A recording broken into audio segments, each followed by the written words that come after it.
स्वागत है आपका और मैं हूं आपके साथ लता। बड़ी खबर आपको बता रहे, जहां विधानसभा चुनाव से पहले योगी सरकार का बड़ा एक्शन। सीएम योगी ने मुगलों और अकबर की गुलामी करने वालों को दिया है बड़ा झटका। जी हां, प्रयागराज अयोध्या के बाद अब फिरोजाबाद के नाम में है बदलाव की तैयारी, जिसको लेकर आपको बताते चले कि जिला पंचायत से नाम बदलने को लेकर भी प्रस्ताव पास हो चुका है, जिसमें अब यूपी के चंद्रनगर के नाम से जाना जाएगा फिरोजाबाद। तो वहीं 2022 में ओम प्रकाश राजभर ने मानी बीजेपी की आंधी और इसीलिए अमित शाह से मुलाकात करने के बाद अब बीजेपी प्रदेश अध्यक्ष स्वतंत्र देव सिंह राजभर ने मुलाकात की है। जी हां, दोनों खबरों पर बातचीत करेंगे, लेकिन पहले बात करेंगे फिरोजाबाद की। तो एक बार फिर से सीएम योगी आदित्यनाथ ने मुगलों और अकबर की गुलामी करने वालों को बड़ा झटका दिया है, और वो ये कि अब उत्तर प्रदेश में आपको बता दें 2017 में योगी आदित्यनाथ के सीएम बनने के बाद से ही लगातार यूपी से मुगलों की निशानी को खत्म किया जा रहा है, और यूपी के कई जिले से लेकर रेलवे स्टेशन और एयरपोर्ट का नाम बदलने का काम लगातार योगी आदित्यनाथ के नेतृत्व में किया जा रहा है, और यह सिलसिला लगातार जारी है। और अब इसी कड़ी में फिरोजाबाद के नाम को बदलने की तैयारी की गई है। जी हां, आपको बता दें, जिसको लेकर अब लगातार विपक्षी पार्टियों में और खास तौर पर सपा के अखिलेश यादव को बड़ा झटका लगा है, क्योंकि लगातार इन शहरों की आड़ में समाजवादी पार्टी के नेता अखिलेश यादव और तमाम विपक्षी नेता तुष्टीकरण की राजनीति करते दिखाई पड़ते थे। जी हां, दरअसल आपको बताते चले कि अब उत्तर प्रदेश के फिरोजाबाद के नाम को इसके अपने पुराने स्वरूप वाले नाम से बदलने की तैयारी है, और अब इसका नाम बदलकर इसे चंद्रनगर रखने की तैयारी की गई है, जिसको लेकर जिला पंचायत की बैठक में नाम बदलने के प्रस्ताव पर मुहर लगाई गई है, और इसे शासन को भी सौंप दिया गया है। हालांकि आपको बताते चले कि जिले के नाम को बदलने को लेकर लंबे समय से सुगबुगाहट काफी दिनों से चल रही थी, और इसे देखते हुए फिरोजाबाद का प्राचीन नाम चंद्रनगर रखे जाने का प्रस्ताव जिला पंचायत अध्यक्ष हर्षिता सिंह की अध्यक्षता में पास किया गया है। बता दें कि फिरोजाबाद सदर के ब्लॉक प्रमुख लक्ष्मी नारायण यादव ने जिले का नाम चंद्रनगर रखने का प्रस्ताव रखा था, जिसे बोर्ड ने सर्वसम्मति से पास कर इसे शासन को भेज दिया है। जी हां, इस दौरान जिला पंचायत अध्यक्ष हर्षिता सिंह ने साफ तौर पर नाम बदले जाने को लेकर ये बयान देते हुए कहा है कि हम नाम नहीं बदल रहे, हम बस पुराने नाम पर वापस जा रहे हैं जो मुगलों के भारत आने से पहले रखा गया था। बादशाह अकबर के प्रतिनिधि फिरोज शाह ने इस जगह का नाम बदलकर फिरोजाबाद रख दिया था। 1560 के दशक से पहले इस जगह का नाम राजा चंद्रसेन के नाम पर था, जिसे हटाकर फिरोजाबाद किया गया था। वहीं बीजेपी नेता और प्रखंड प्रमुख लक्ष्मी नारायण यादव ने भी साफ तौर पर कहा कि पूरा जिला ये बदलाव चाहता था, और मैंने इस प्रस्ताव को नए सत्र में पहले आदेश के रूप में पढ़ा, इसे ध्वनि मत से पारित किया गया। इस क्रम में उत्तर प्रदेश सरकार ने झांसी रेलवे स्टेशन का भी नाम बदलकर वीरांगना लक्ष्मीबाई रेलवे स्टेशन रखने का हालांकि प्रस्ताव केंद्र सरकार को भेजा है, जिसको लेकर केंद्रीय गृह राज्य मंत्री नित्यानंद राय ने यह साफ तौर पर कहा है कि इस संबंध में लगातार तमाम अलग अलग एजेंसियों से सुझाव व विचार लिए जा रहे हैं, और उन सुझावों व विचारों की प्राप्ति के बाद इस मामले में भी अब जल्द ही आगे कार्रवाई की जाएगी। तो साफ तौर पर आपको बताते चले कि ये बड़ा झटका तमाम विपक्षी नेताओं को लगा है, क्योंकि जिस तरीके से उत्तर प्रदेश में सिर्फ और सिर्फ जातिवाद के नाम पर समाजवादी पार्टी के अखिलेश यादव से लेकर मायावती अब तक करती हुई दिखाई पड़ रही थी, हम सब ने देखा है कि कैसे उत्तर प्रदेश की राजनीति में विकास के मुद्दों पर बात करने की बजाय लगातार ये राजनीतिक पार्टियां सिर्फ और सिर्फ तुष्टीकरण करने का काम करती थी, जिसको लेकर योगी आदित्यनाथ की सरकार ने 2017 से सरकार बनने के बाद ही इस पर पुरजोर काम करना शुरू कर दिया था। जिसके बाद हमने देखा था कि कैसे अयोध्या के नाम से लेकर प्रयागराज के नामों में बदलाव किया गया था, और दरअसल यही बड़ी वजह थी कि लगातार तमाम विपक्षी पार्टियों की बौखलाहट सामने आई थी। और अब जिस तरीके से साफ तौर पर यह नाम जो बदला गया है, फिरोजाबाद के नाम को बदलने को लेकर जो प्रस्ताव रखा गया है, इसको देखते हुए भी साफ तौर पर विपक्षी नेताओं की तिलमिलाहट समझ पाना बेहद लाजमी है। जी हाँ, हालांकि आपको बता दें कि झांसी रेलवे स्टेशन के नाम को बदलने को लेकर भी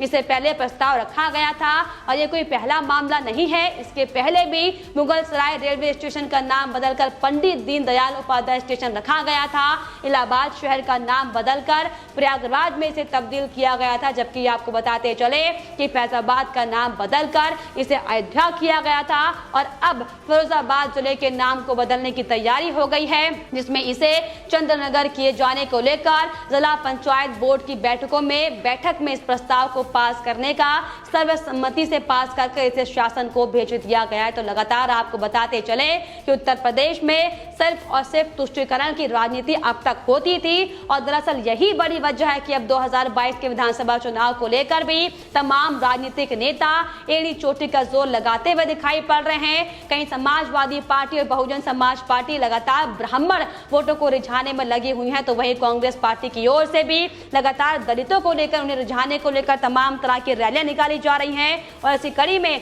आज कांग्रेस पार्टी के नेता स्वाभिमान दिवस के मौके पर साफ तौर पर दलितों को रिझाने की कोशिश करे, तो वहीं आपको बताते चले कि सुहेल देव पार्टी के लीडर ओम प्रकाश राजभर ने भी साफ तौर पर यह अंदेशा दे दिया है कि अब उन्हें भी यह बीजेपी की आंधी साफ तौर पर दिखाई पड़ रही है। और दरअसल यही बड़ी वजह है कि अब ओम प्रकाश राजभर के भी सुर बदले से नजर आ रहे हैं। जी हाँ, तो एक बार फिर से ओम प्रकाश राजभर के सुर बदले दिखाई पड़ रहे हैं, क्योंकि अब तक जो राजभर बीजेपी के खिलाफ चुनौती लड़ने को तैयार थे, वो अब किस तरीके से बीजेपी को रिझाने में लगे हुए हैं, बीजेपी को रिझाने के मूड में नजर आ रहे हैं। और ऐसा दरअसल हम इसीलिए कह रहे हैं क्योंकि अब 2022 की घड़ी जैसे जैसे नजदीक आ रही है, वैसे वैसे ओम प्रकाश राजभर की बीजेपी से नाराजगी भी कुछ घटती हुई दिखाई पड़ रही है। और ऐसी कड़ी में अब ओम प्रकाश राजभर ने बीजेपी के प्रदेश अध्यक्ष स्वतंत्र देव सिंह से मुलाकात की है। जहां दरअसल आपको बता दें कि उत्तर प्रदेश में विधानसभा चुनाव को लेकर तमाम राजनीतिक पार्टियां एड़ी चोटी का जोर लगाने में लगी हुई हैं,